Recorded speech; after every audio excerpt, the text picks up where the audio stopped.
I am Michael T. Smith. This is the Church of, and here is your message for the week of June 15, 2025. The key emphasis that we are making now. Go ahead and start in your notes. I'm imparting to you. This is the School of the Spirit, Part 3.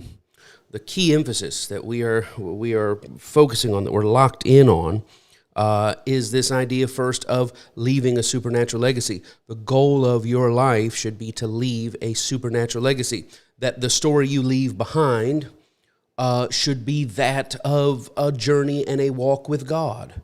A life spent with God, a life spent with stories that are rooted in your connection and in God's goodness and good hand in your life, in your narrative. And leaving that supernatural legacy is the primary preoccupation of those connected to true religious life. Now, if you're in weaponized religion where you believe I've got the right God and I believe in it the right way, and everybody that doesn't believe it the way I believe it, God's going to get them, there is other focuses or foci, right? Foci, that we say, well, I just got to make it to the right place before I die. But if you're out of weaponized religion, you say, I want to leave something to my children, to my children's children. I want to leave something of this world to remember me. In my days of weaponized religion, what I wanted to leave behind was get saved or you're going to hell. That's the only thing that mattered to leave behind. But once you really come into the knowledge of God and you get free from the false contra Christ ideas, the cult-rooted ideas in traditional Christianity, you get free from that. Say, okay, so what is therefore my goal? What is my religious preoccupation? That God and you walk together, and that God and you left the sweet scent of God witness here in the world as you pass in to that next place. So leaving a supernatural legacy is built upon living a supernatural life. Living a supernatural life is built upon walking in the Spirit. And walking in the Spirit is anchored in this core idea of God witness. If you can capture this, you might want to screen capture this, whatever it is. But again, we're with this. We're stuck in this idea. God is with me, right? And then there is this idea of regardless of my season or circumstance.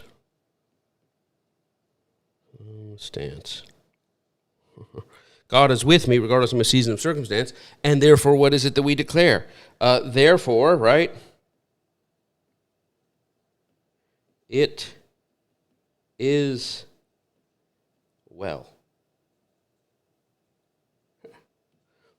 God is with me, regardless of my season or circumstance, and therefore it is well. And these operate, these exist, these function, if you will, as in a triune fashion, as a triangle. They exist together. God is with me, regardless of my season or circumstance, and therefore it is well. Or you could read it the opposite way. It is well, regardless of my season or circumstance, for God is with me. Or it is well, God is with me. It doesn't matter how you go around the horn, the truth is the same. And here's what I want you to concentrate on today. This is this God is with me is a spiritual state.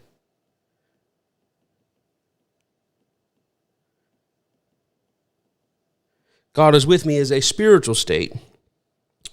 Regardless of my season or circumstance, your season and circumstance are your natural state.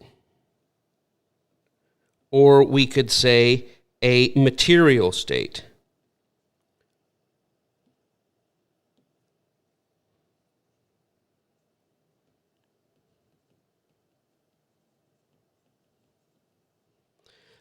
Therefore, it is well. This is your soul state. The School of the Spirit. What is the School of the Spirit? Teaching you to leave a supernatural legacy. What is the supernatural legacy? That you have lived a supernatural life. What is that supernatural life? It is walking in the Spirit. What does it mean to walk in the Spirit? Walking in the Spirit has a spiritual state, a material, natural state, and a soul state. This is how you begin walking in the Spirit. Able to distinguish, able to discern, able to delineate, able to differentiate between your material, physical life state, what's going on around you, your deep core spiritual state, the God witness, the awareness, the deep revelation and resolution that God is with you, and then your soul state, it as well. But notice now, if you will, we're just going to move forward here a little bit, that if all you have in life is your soul state and your physical or material. And what I mean by physical and material, everything that can be touched and seen. This is your body. This is your money. This is your, like I said, circumstance, season. This is your human relationships, right? Relationships. It doesn't matter. Whatever's going on. If all you're content to do is to estimate your physical material state, and out of that physical material state is going to determine the condition of your soul. Well, here's the problem with that. When your physical state is up, the state of your soul will be up. But when your physical state is down, the state of your soul will be down. But we do not want to appraise our material state through our soul alone. We do not want to attach our soul state, our wellness, right? Bon voyage, right? Bon voyage, our good journey. When the Bible talks about, I wish that you would prosper in the Christian scriptures and be in health even as your soul prospers. What it means is, I hope you have a good journey through life. We've got to be very careful attaching the prosperity of soul, right? I pray that you would prosper and be in health even as your soul prospers. We've got to be very careful attaching our soul state to our physical state, because our physical state will drag our soul, our circumstance and season will drag our soul through its ups and downs. So what is the solution? The solution is simply this, that we never estimate our physical material state entirely just attached to our soul. What do? We pass it through the prism, right? We pass it through the center of our spiritual state. And what is our spiritual state? Our spiritual state is a state of God witness. The God witness of our life. The God witness at the core, spirit to spirit, the core of who God is, the core of who I am, the core of who I am at my truest essence, in my largest image-seated, image-bearing self. That spiritual state sits between my physical state and my soul state. So that when I look out at my circumstance and situation, if it's down, I'm looking at it through my spiritual state. God is with me, it is well. If I look at my physical circumstance or situation and it is up, I still estimate it through my spirit state, which is what? God is with me, so it is well. This now, as you track it down, we'll go one more layer here. This now, we say, I want to leave a supernatural legacy. I'm going to have to live a supernatural life. I'm going to have to walk in the Spirit.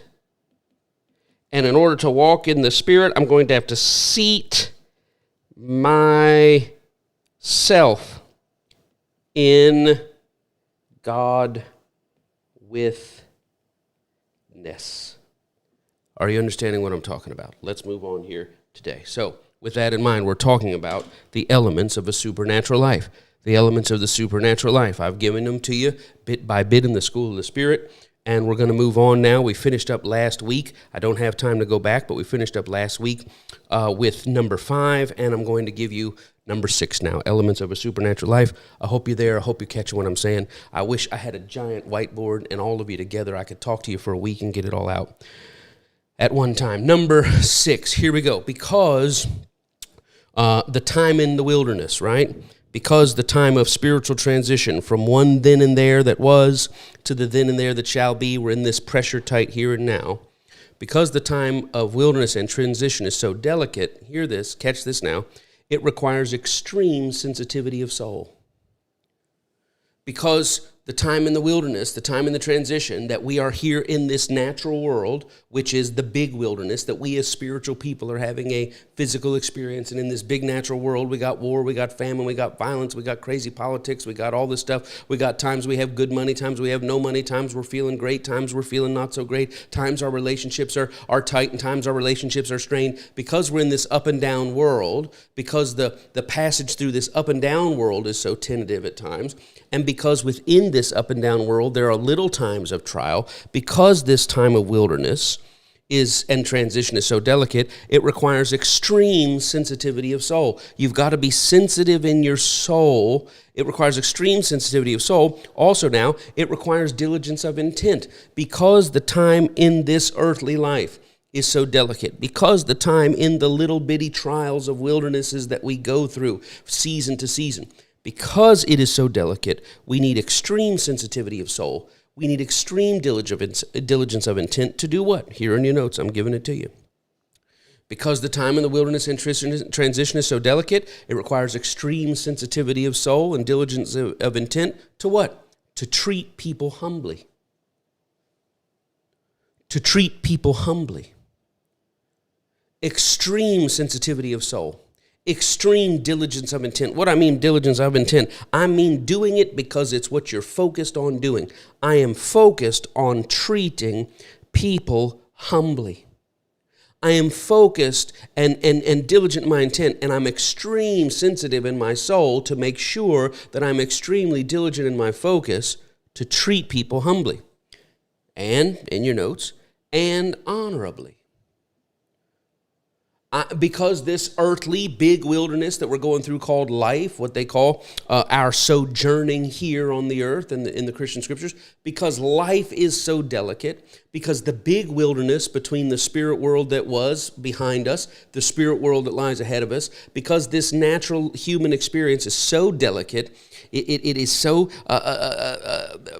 fragile, so volatile at so times, so temperamental. Because of that, I've got to be extremely sensitive in my soul, extremely diligent in my intent to treat other people humbly, to treat other people honorably. Why? Because they themselves, in your notes, are also and always in a similar season of transition.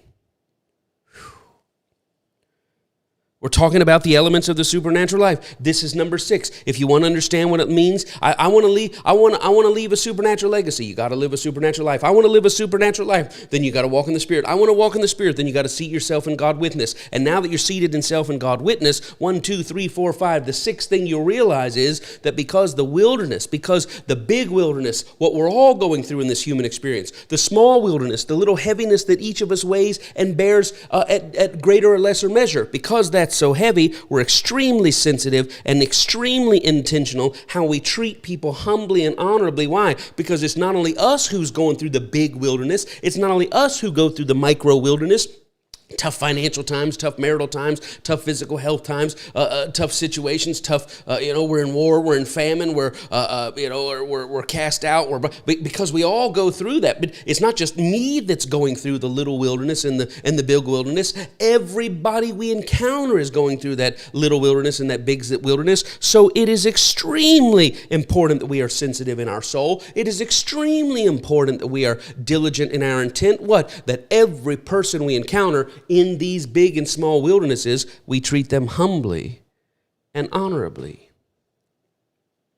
Now, you may say, well, right now, Pastor Mike, my world is doing really good. I mean, it's doggy-dog world. I mean, things are popping. I'm making moves like a flamenco dancer. Man, I'm winning on every aspect of this. That's fine. You may not currently be in a micro wilderness, but you are no doubt in close proximity to people who are. You may say, man, my sales have been good. My month has been good. It's the 15th of the month. We're doing good. I actually had a great bonus last week. We finally got the house done. The kids are doing great. Little one just finished 5th grade. Oldest one just graduated 8th grade. My dad got a good report and blah, blah, blah. And listen, I get it. Thank God for those sunshiny days. You may say, so really, I'm not in that place. Yeah, I mean, I'm traveling through life on my way to death, but I'm not really feeling that big wilderness because I'm not really feeling the small wilderness seas. But guess what? You're in close proximity to someone someone, I guarantee you, who is on the opposite end of that. That while you're on the upswing, they're on the downswing. And therefore, as you pass through life as a person of the Spirit, as a person seated in God witness, you walk through life with extreme sensitivity. You walk through life with intense focus and diligence of intention. Why? Because everywhere around you, probably not too far, someone is in a season of tightness and pressure and transition.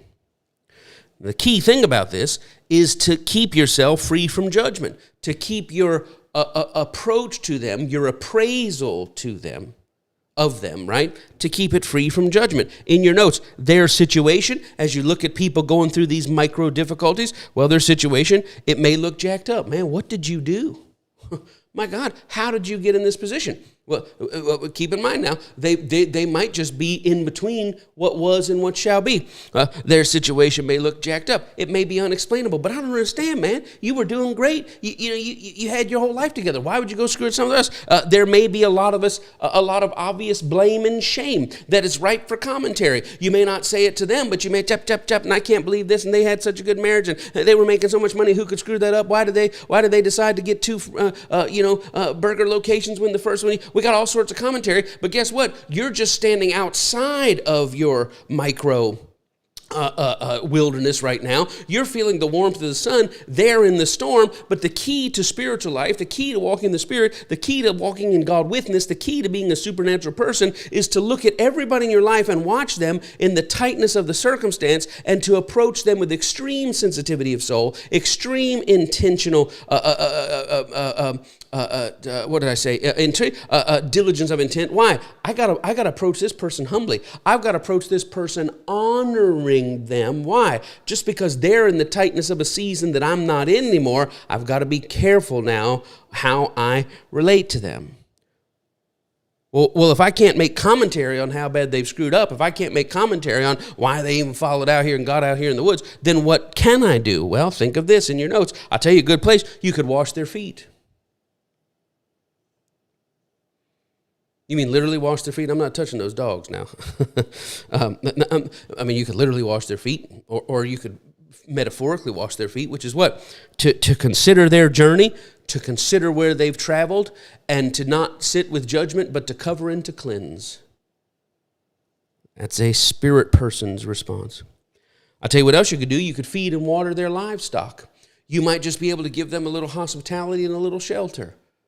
Emotional shelter, physical shelter, material shelter, a sitting with them without judgment, without reducing them to their circumstance, reducing them to the shame that they've had to go through to even provide for themselves or take care of themselves, the shame of facing their own humiliation. I'll tell you what you could do. You could just be a warm camp for the night. They're coming through town, so you come on in here and I'll treat you right. Now, I won't treat you like your circumstance should determine. I won't treat you like your shame should determine. Why? Because here's the key, spiritual people, I'm not looking at my physical season or circumstance and interpreting it through my soul. I'm interpreting it through my God witness. Guess what? When I look at you and your season and circumstance, I'm not going to look at your season and circumstance through my soul alone. I'm going to look at it through the lens of your God witness. What? Which is, even though I see you and you look wrecked up, messed up, jacked up, tied up, and tangled up, and situation normal, all fouled up beyond reckoning, it doesn't matter, because I'm not appraising my own material life through my soul alone. I'm looking at my spirit, and I'm not going to appraise your material life through my soul alone. I'm going to see it through my spirit. Now we're talking about what it means to walk with God. Feed and water their livestock. Offer shelter for the night. Why? Because you haven't come across somebody. I'll tell you another thing. God has brought someone across your path. I was talking to my dad about this last night, and he was talking about this precious man who he befriended. The man, they became friends. The man was in his late 80s, and they were buddies and pals and talking and fellowshipping all the way till the man passed in his early 90s. And it was basically on this deathbed. This man had been in church and serving God and, evangelizing, and very generous in his church that he was in, and very successful businessman. And And my dad just met him through a certain circumstances, went to a different church, and they just became friends. But even up to the deathbed, the man kept saying, I don't think God is going to let me in heaven. And my dad kept saying, why wouldn't God let you in heaven? Well, from what I did back in in WW2. And you think about, so this was in the mid-2010s, whatever it is, 2010, 2012, whatever it is. This guy's passing away. And you got to go back 70 years now to 1942. What he did over in Europe in 1942, the torment of that, standing there. And this is why we have to be careful about these false religious ideas of who gets in and who doesn't, who's going to heaven and who's not. Because the idea that certain bad people aren't going to heaven is reasonable comfort for our human lives, because we see people get away with so much, and we think, God, you might have got away with this life, but God's going to get you in the next life. And that is comfort for those of us who have been hurt. That's really what much of the New Testament Christian scriptures are based on, these revenge fantasies against those who oppressed and persecuted the church. That's where a lot of that stuff comes from. It comes right out of that. We all think that people are going to burn in hell for doing us wrong. And that type of narrative is very good if you are yourself assured that you're not one of those scandalous scoundrel people. But if you are one of those scandalous people, and somebody talks about how great the love of God is, now great the truth of God is, you may not be comforted by it because you've ranked yourself, well, I'm better than I may not be as good as these people, but I'm better than these people. But somebody who sees themselves as the lowest of the low, it's great news to hear about that they also have not gone too far beyond God's ability to reach with love. And so when you come across people, you're seeing them in their humiliating there and then. You're seeing them as people who are a victim of their decisions or a victim of their circumstances or some combination thereof. And your pitiful response speaks a lot to you about your seating in the Spirit. Seating, S-E-A-T, that you are seated in the Spirit. Why? Because what you're actually looking at is not a screw-up. You're actually not looking at somebody who's an idiot. You're actually not looking at somebody who deserves everything they got. What you're actually looking at is someone on a journey, and you have met them mid-journey at a low point in that journey, and how you relate to them is essential to living a supernatural life and to leaving a supernatural legacy. Let's go on here a little bit farther. Hope you're catching this. I can't tell you how many times I've done this. I just learned early on, and really it was a situation where my family was so poor in the early 90s, and I mean poor. It was just a terrible several years of just abject poverty and just making it day by day. God is faithful, but it was a tremendous wilderness experience, and I don't want to get into that and get too far into that. But I remember in the middle of this, you getting Wendy's napkins for toilet paper, right? A light bulb in one room traveled to the other room. Somebody say a light bulb has been 75 cents. That tells you how broke we were. And my mother had a tooth that broke, and the tooth broke and the nerve was exposed, and it's tremendous pain. You have no insurance. You walk in, people say, well, how much? I can't pay you. I can't cover you. I can't do this. But somebody at the welfare office said, well, there is somebody in town who will do what they call indigent care. Oh, man, thank you so much. And my mom went, and they said the guy was frustrated the whole time, angry the whole time, didn't even put the numbing stuff in there. Just let's rip it out. Let's do this kind of thing. And just tears streaming down her face as she got, and this well, you just look at us walking in. I mean, we look like the poorest of the poor. We were the Clampets before they got the liquid gold, the Texas gold or Texas tea, whatever it is. Black gold. But so we say, well, these people are nothing. These were people that were in an in-between. And when you come across them washing their feet, feeding and watering their cattle, offering shelter. We all can bunk down here for the night. I got some food inside. Looks like the cows got little kids. Is it okay if the little kids have some ice cream? I'll take care of that. I mean, what are you going to do? You're walking in the Spirit. You're being extremely sensitive of soul and diligent in your intent by how you relate to those on the in-between. We have tried to do this with the outcast and the ostracized. With the unseated, they were a thing, and now they've been kicked out. The unsure, trying to do this with the once was people that came through life. Well, you once was a big this, you once was a big that. But we're not going to treat you like, well, here you are now. We try to treat the once wases with sensitivity of soul and diligence of intent, humbly and honorably. We've tried to treat the might be, the someday might be's, right? Coming along, we ain't nobody, you can't give us anything. I mean, this is the core. Take stock now of the non-satanic version of Christianity that we've inherited and hear the voice of Christ somehow preserved in the weaponized scriptures saying to you, don't just be kind to people who can be kind back to you. Be kind to people that have no ability to show you kindness, because there is a reciprocal kindness that comes out of that flows directly from God, directly from the love at the core and crust of the universe. When you seat yourself in this love, you not only see yourself through this love, you see every journeying sojourner through this love. And what do? You respond to them humbly and honorably. And also on the other side of that, once when you're in a situation like that, you say, well, while we were up, or while we were semi-up, that's what's so amazing about it. In the early 90s, when we went through those terrible, terrible years of just a lot of harsh things and a lot of harsh humiliation, we were never so low that we couldn't treat a fellow sojourner kindly and humbly. And I'm telling you, if you walk that way towards people in their transition, if you live that supernatural way in the Spirit, this elements of the supernatural life, when you ever enter into that season of tightness, Connie and I were talking about the other day, oh God, where are we going to go? Oh God, what are we going to do? It is well, God is with us regardless of the season and circumstance, but we are so glad for the grace and humility that others are showing to us. And Connie and I often reflect, thank God for the grace and humility that we show to others on their journey. Well, how do you do this? First of all, you recognize, when you come across people, recognize who you're dealing with. Who are you dealing with?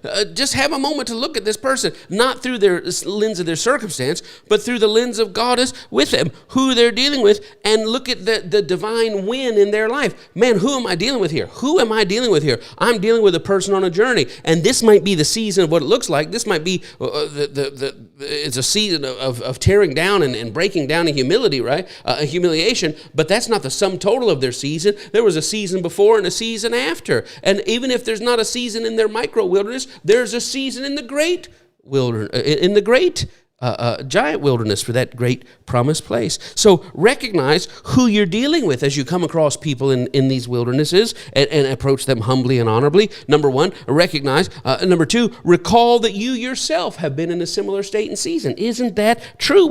So everything I'm preaching to you right now comes out of Deuteronomy chapter 8. What did he say in Deuteronomy chapter 8? In the Hebrew scriptures, what did he say? He says, you're going to go out and you're going to go into this great land of great wealth, but remember who you used to be. What did he say? Recall. Recognize who's in front of you, who you're treating, who is this God with person that's in front of you. I give you a hint. It's everybody in the world has God with them. But recognize who's in front of you. Recognize the win that they're in, but it's not the final win of their lives. You recognize that. Then you recall, man, I've been in a similar season of tightness and circumstance and humility. So you recognize what's going on with them. You recall what happened with you. And now you remember what? Those who showed you kindness along the way. Recognize who they are, recall that you've been there too, and remember those who showed you kindness along the way, and then what? Repeat that kindness.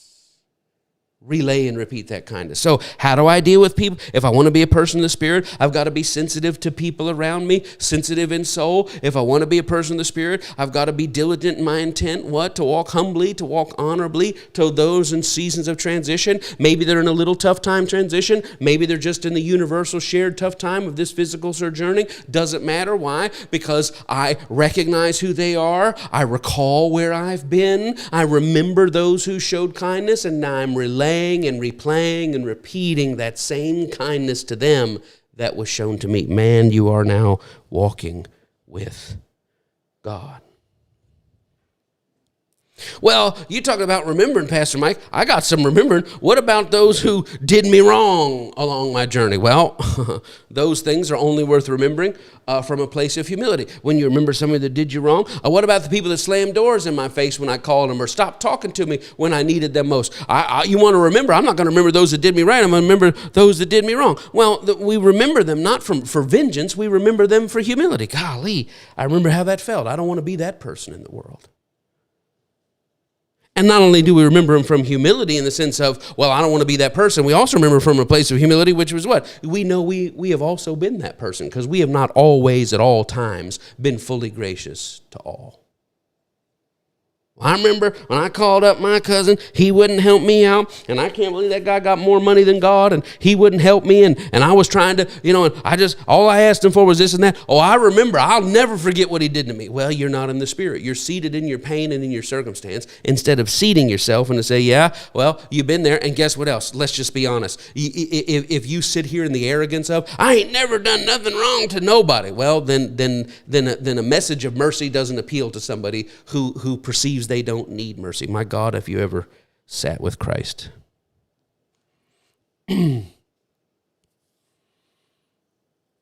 I'll tell you about those people that are behind you. Don't see them as better off forgotten objects in your rearview mirror. Well, good riddance. Let the door hit you where the Lord's.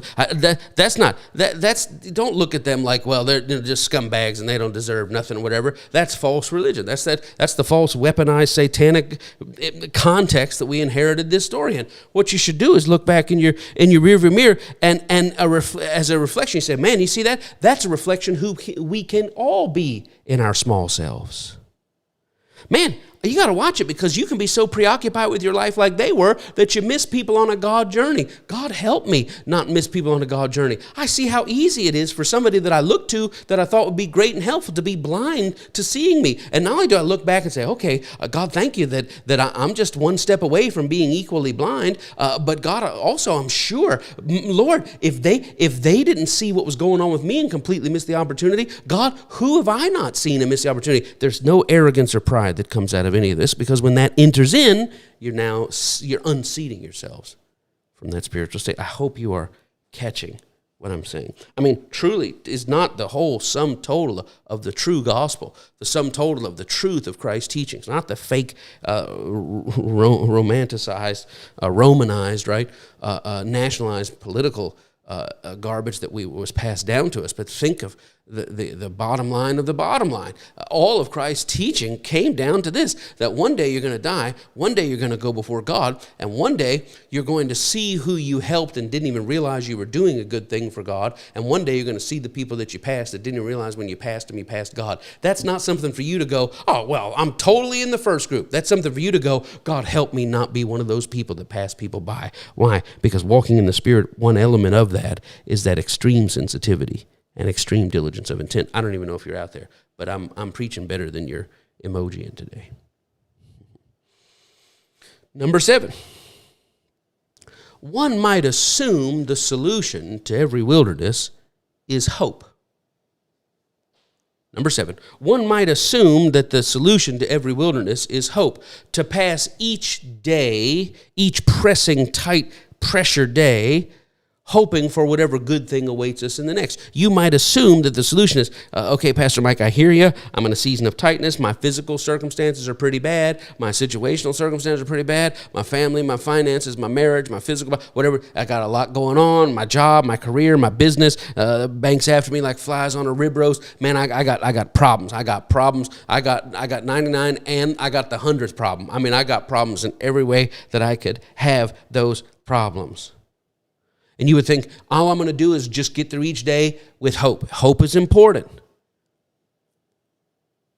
But we should not pass each day just hoping, waiting for whatever good thing God has in the next. That is not wisdom. While it is true that we should pass our nights, we looked at a couple, we want to pass our nights with dreams of the wonder-filled then and there that awaits us on the micro and the macro. We should certainly pass our nights not with the fear of returning, not with the fear of collapse. We don't want nightmares. I'm going to die out here in the woods. This is going to be my final song. I'm going to die completely broke. I'm going to die completely humiliated. We don't want to pass our nights that way. We want to pass our nights with night visions and dreams of running through the grass in the bright sunrise and feeling the warmth. That's how we want to pass our nights. But what do we pass our days with? We don't pass our days wishing and hoping. We pass our days in joy,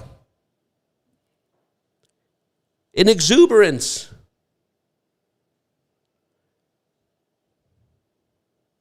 We pass our days finding and feeling and funneling the joy of the inner life.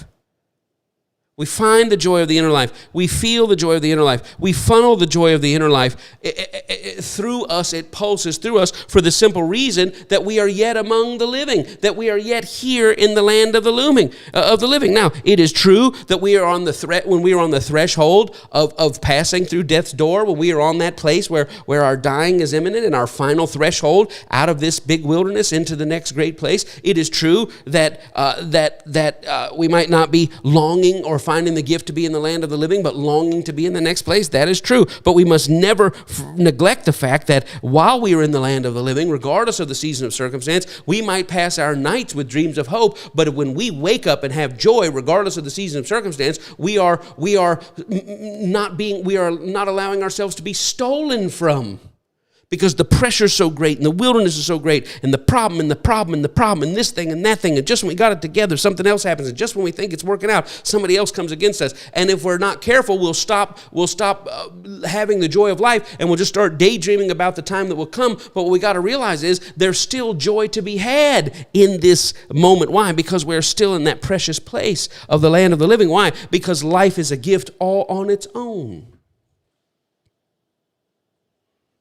Supernatural legacy, supernatural life, walking in the Spirit, seating ourselves in God withness. Number 8. Number 8. We ought not confuse, we talked about back in the list, I think number 2, right? We said that when you get a revelation of God withness, you vanquish the idea of being stuck, right? So I'm not stuck. I can go forward, right? But number 8 now, we ought not confuse, forgive the language, forgive the clumsy, non-stuckness, non-stuck-ness. We ought not confuse our non-stuckness, right? The fact that I'm not stuck because God is with me, and it doesn't matter what armies are after me, it doesn't matter what sea is before me, I'm going forward. We ought not confuse our non-stuckness, catch this, for non-stillness. When you walk with God, you're never stuck. You're never at a place where there's no place for glorious deliverance. Non-stuckness is a product of the sense of non-stuckness is a product of the resolved, revolutionary revelation, a revelationary resolution, right? That God is with me and I'm not stuck because I can go forward. Non-stuckness is a product of God witness, but it doesn't mean there's no place that non-stuckness should always be non-stillness. Sometimes it may look like we're stuck, but we're actually yielding to the direction of the Lord to be still. When we're settled in our spirit, when we're settled in our spirit with God, we are held in place sometimes. We are prompted by a whisper that says, whoa, what? I know you can go forward. I know you're not stuck. Well, why aren't you making a move? Because I just feel like the Lord is saying, just hold up here. Sit for a minute. And behind the hold up, sit for a minute, be still, what you should actually hear is the unspoken, which is what? If you ever feel like God is saying, just be still. Just be still. What you should hear not spoken is just be still. What's underneath that? I'm doing something. Well, I feel like I should do this, and I feel like I should just Be still. Why? Because when you be still, what you're actually doing is staying in the flow, capital F, lowercase L-O-W. The flow sometimes requires things to unfold, and there is a sequence in an unfolding. There's a chronology to things unfolding, and you could be moving, going forward in something, saying, I'm not stuck, I'm going forward, and miss the Lord saying, hold up here, what? Let things unfold. Yes, you are not stuck, but non-stuckness is not the same as non-stillness. Sometimes you can say, I'm completely captured by my circumstances and I can't do anything. That is not the mindset of people of the Spirit. But people of the Spirit know there's no situation or circumstance that is bigger than the God witness that I have, even still. Well, why aren't you quitting that job? Why aren't you starting the new job? Why aren't you going to look for the house? Why aren't you going to do this? Because I'm being still. Why? Because there's a cautionary pause in my spirit that just says, hold up, wait, be still. Why? Because something is unfolding. Things are flowing in my direction, and I just want to be still to let those things fall into place. Don't confuse non-stuckness for non-stillness. I think you should leave, right? 55 burgers, 55, I'm doing something, right? I'm trying to do something here. Just let it work. And sometimes I feel like the Spirit, the flow, the capital F-L-O-W is crying out, I'm doing something. Just sit. Well, I think I should make a call. Just sit. Well, I wonder if I should check on it. Just sit. Well, let me call the boss. Just sit. Maybe I'll send him an email. Sometimes what we need to do is just be still. You know, I'm no football sporty person, but I do remember this old children's tale from the sea here that, you have all your X's and O's, right? And you have your center, and you have your guard, and you have your tackle, and you have your end, and you have your center, and you have your guard, and you have your tackle, and you have your end. And they talk about, you got your QB and your RB or whatever it is like this, your roast beef there. And what they say is sometimes, what they talk about these pulling guards or whatever. This guy here, the play is supposed to go. You're supposed to get the ball and run around here, and you say that's what I'm going to do. But the play is actually this guy here is going to pull around and come up next to this guy, and you are going to run right behind that guy. But let me tell you something. If you don't let the play unfold, what happens to you? You take off, and you say, I know where I'm going, and you go right here, but this guy comes down, this guy's behind you. The thing that was supposed to lead the way is now you're in the way. So sometimes there's just a thing of something is unfolding, just be still. Don't speak, don't move, don't call, don't check, don't double check, don't try to make your way, just be still. Because just because we're not stuck doesn't mean there are not times where God will just say, the Spirit will just say, our spirit will just say, a word will just say, something inside us, just shh, be still.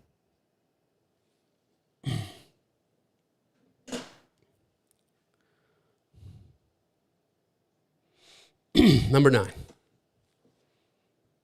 Are you out there or have you gone home? You still there? People still around? Okay, good. I could literally be just talking to myself. I have no idea. I'm just staring at a camera, man. I might look over and the kids and everybody's gone. I have no idea. Number 9, stuck and still are two different things. Stuck and still are two different things. I want to read something to you out of the Hebrew Scriptures. We've camped out a lot in Deuteronomy 8, but we're going to get in now in some Genesis. This is in Psalms what I'm going to read, but we're going to be in Genesis 43 or 37, 40, 41, 43. We're going to be there. But this is talking about Joseph in the Hebrew Scriptures. The Psalm says this, verse 16. Psalm 105:16. Moreover, God called for a famine upon the land. He brake the whole staff of bread. Well, you can dispute whether or not God gives famine. Obviously, Christ would not bring famine to suffer millions of people to starve. We're not going to try to squinch Christ, who we know of Christ, into an idea of God. John 1:18 says nobody ever saw God until Christ brought out. They had a lot of false assumptions about God. They're like, oh, God's not, Sandy Claus, right? He doesn't have claws at all. He sent a man before them. Who did he send? Even Joseph. Joseph was sold for a slave, whose feet they hurt with fetters. He was laid in iron. Verse 19, until the time that Joseph's word came to pass. That word, that dream that he had from God, it tried him. It pressed against him. It worked a work inside him. In your notes, stuck and still are two different things. But during transition, during a wilderness, during a move from what was to what shall be, but during that threshold, which I think going with the Hebrew scripture metaphor is quite appropriate to compare to giving birth. When something in you when something that you received in the old there and then and is being gestated in the now, here and now, that you're giving that next then and there, that you're giving, that you're bringing forth, that God is bringing forth from out of you, that giving birth, you're not stuck, and still are two different things. But sometimes when you're giving birth, you're in this place where you are in active labor, but you're not allowed to push yet. Stuck and still are two different things. Stuck is, I can't do anything here. Still is, I can, but it's not in my best interest to do it.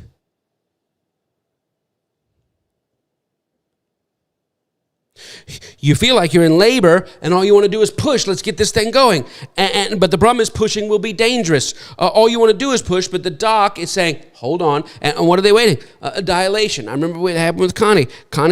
She was going through these labor pains. You want to push. They said, no, don't push until it's ready. Don't push until it's ready. We're checking. You're not there. We're not there. The kids didn't want to come out. They finally put the juice on them and they tried to smoke them out. And wait.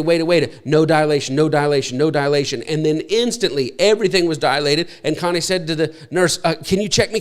She said, sweetheart, it's only been 30 minutes. That's not good. She said, would you please check me? She said, ma'am, I've been doing this for 35. Oh my gosh, it's time to push. And here they come. And now when it's time to push, after I know it's difficult. I know you're in labor. Just breathe. Why? But I want to push. I want to make this happen. I know the pain, the stretching. Joseph, right? It says, the word of the Lord tried him. What? The thing in that you're trying to get out, the thing that is real inside you that you're trying to bring forth, but you have to wait and be still on it. But I just want to push it out. But you can't. Why? Because if you push now, if you get ahead, you could end up doing some damage, and you don't want to. And the added tension arising, right? So you've got this thing in you that you're trying to push out, but you got this added tension arising because while you're trying to give birth, you can actually be giving birth and find yourself playing the role of doula at the same time. Here you are trying to get the thing inside you brought forth, and God's saying, be still, but all you want to do is get your thing brought forth. And while you're trying to get your thing brought forth, somebody else comes along and is like, hey, I'm giving birth here. You think you could help me out? Help you out? How am I supposed to even help myself out? You could be giving birth to the thing that's inside you, feeling those pains, trying to push forward that next you, that next thing, that next then and there, and feeling like it's not time, it hurts so bad. What is the tension? Because I'm stuck between what was and I can feel what is right. It's right at the door, but the Lord is telling me to be still because it's not time yet, and then somebody else comes along asking for help getting their thing out. Man, my God. Giving birth and playing doula at the same time. It's real.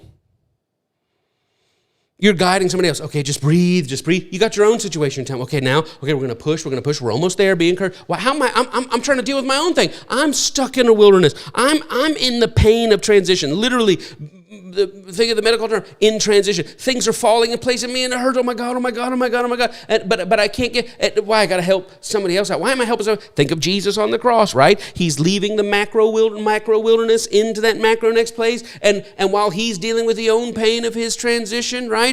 Somebody else is saying, hey man, you don't think you got any words of comfort here? Words of comfort, bro. Do you see my side? Do you see what's happening to me? Words of comfort? What are you talking about? Here you are experiencing your own transition and having to guide someone else. Think of Joseph in prison. You know the story. Joseph is in prison. He's been lied on, cheated, talked about, mistreated. He's been forgotten about. He's been done dirty. And he's just down there passing his days in exuberance, passing his days in joys. He got the prison cleaned up, takes care of everybody. What's he doing? He's washing people's feet. He's in between. He's seen a dream of where he's supposed to be. That dream is, he's nowhere near that. Somehow this is the dream of what he's had. This is where he's supposed to be. And he's down here in this prison, but he can't look at his circumstance through the eye of his soul alone. He's got to look at it through God is with me. So he's passing his days in exuberance. He's helping run the prison. He's keeping it, and it's better. And they've had less fights and less this, less cell phones, less drug traffic, less murders, less assaults. He's got it's never been better. And even though his dream is not going to pass, the butler, the baker, and the candlestick maker, they have dreams like, man, we're depressed. What's wrong with you? He's cleaning up their room, taking their chamber pots. Oh boy, that was quite a night. He's dumping it out. He's, how you guys doing? They're like, man, we're down. What's wrong with you? Well, we had some dreams. We don't really know how we're going to, what they mean. He said, well, let me help you out. Why is Joseph helping someone out with someone else's dreams when his own dreams seem to be in suspension?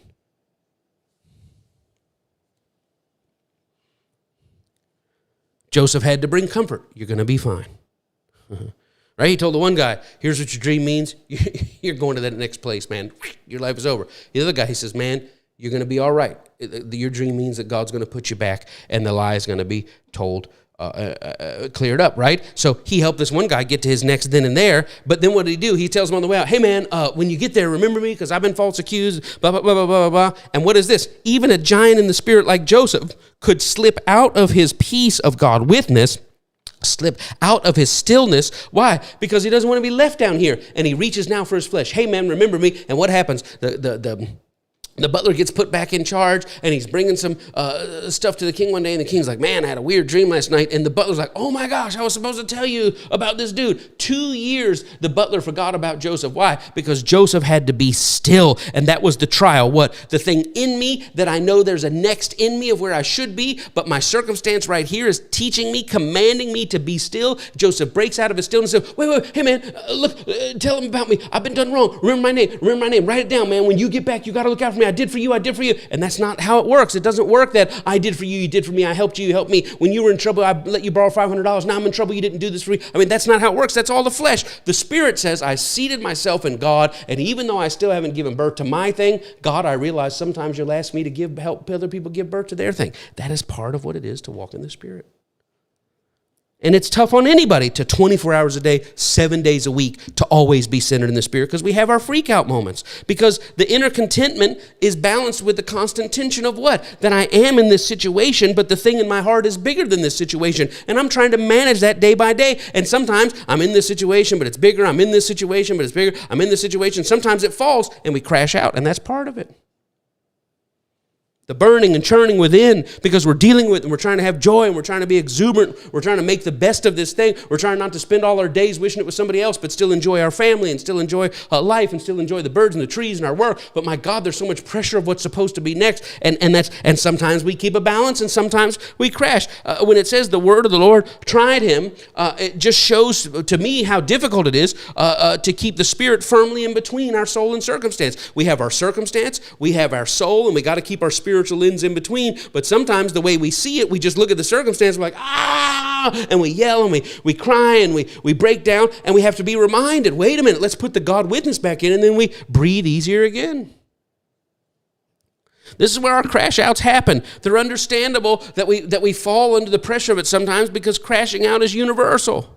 Meltdown, screaming, blaming, doubting, feelings of being cursed. These feelings that we have when our teeter-totter tilts too much, and almost like in the same sentence, we can be feel like, man, can't believe I did this. This is the worst mistake of my life, blah, blah, blah. But before we even finish the sentence, we move over to hope and expectation and gratitude. But you know what? We're actually doing pretty good. Well, dude, you started off your sentence saying God hates me, and you ended up your sentence saying I think I'm God's favorite. Which one is it? It's both, because the tension of the thing that's in us that's trying to bring forth the next thing is so much pain that I'm in this pain, I'm in this transition, but I'm doing so fully aware of the vision that I have of where it's supposed to go. And so when this falls out of balance, we sometimes wobble and we blame everybody and we throw stuff and we tear stuff up and we cry and I just can't go anywhere and everything in my life is a failure. I've done that. I've said all that. I've been in my bedroom yelling and this and that. Connie, don't you understand everything I ever do? And I'm just a screw up and why did you bury that? And then it's just like, she's like, calm down, you're going to be fine. And then all of a sudden I say, I'm fine. I know God is good. I know God is with me. What do you mean? It's like you're giving your own counsel, because the tension of the Spirit knowing and the soul appraising, that's a real tension.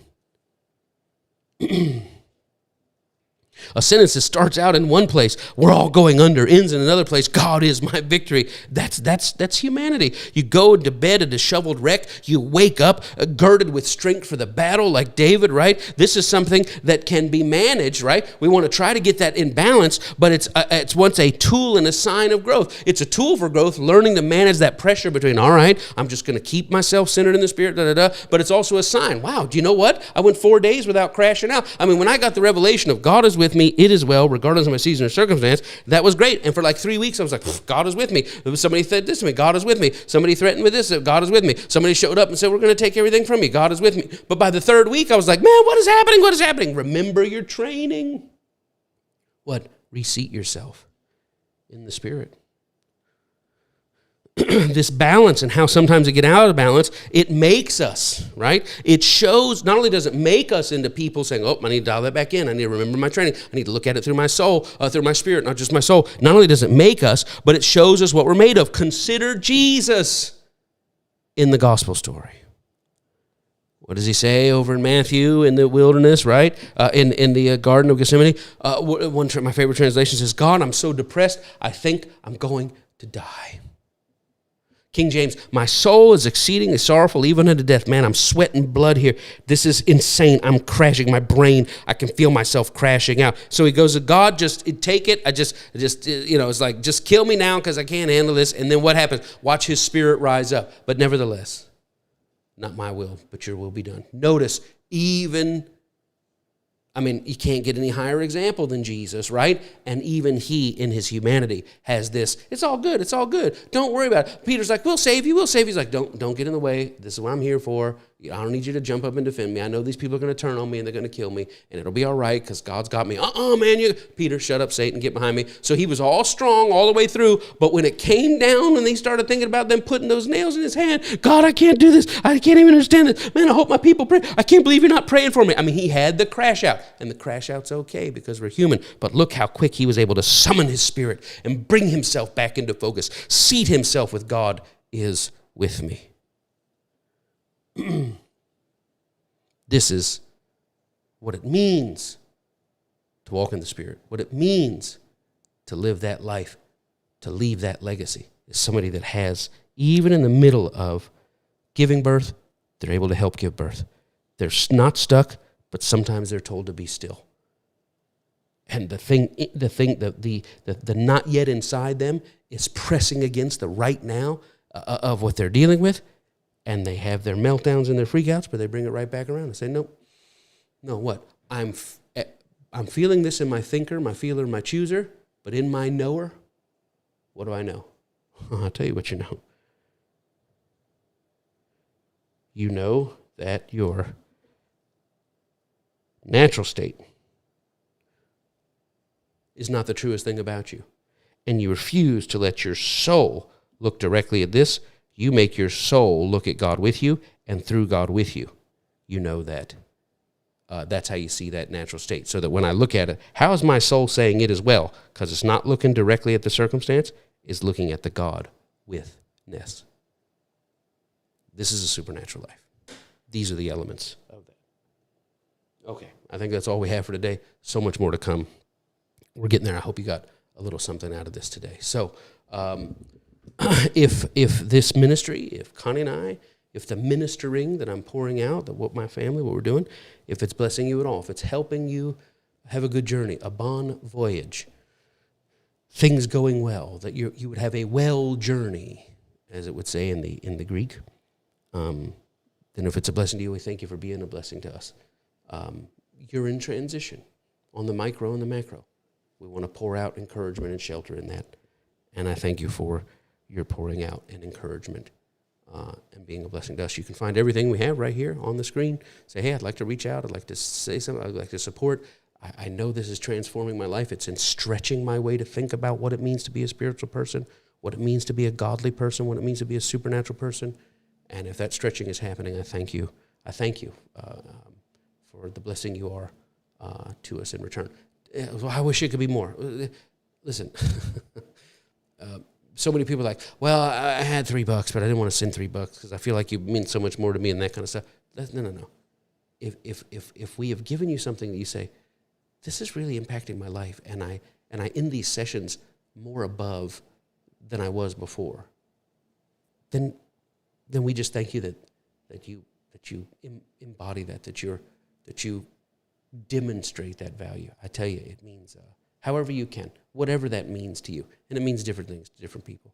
But we thank you for it. We're very grateful. And of course, what our real church is about, the real church is about us pouring into you, giving you a vision of non-weaponized religion, stripping us away from the satanic false gospel that we've inherited, and putting us back to the person of Christ, the real teaching of Christ, which is true religion, is to see and feel those who are traveling in the world with you, to seat yourself in the Spirit, and to from that place see and feel and respond to those that are around you, right next to you and as far away from you as you could possibly think.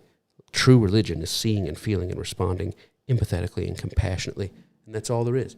It's what the world needs now. It needs none of the other. It's what the world has always needed, and it's what Christ tried to bring into the world, and it's what the religio-political power structures tried to destroy when they killed him. But yet, the same Spirit in him lives in us. It's God.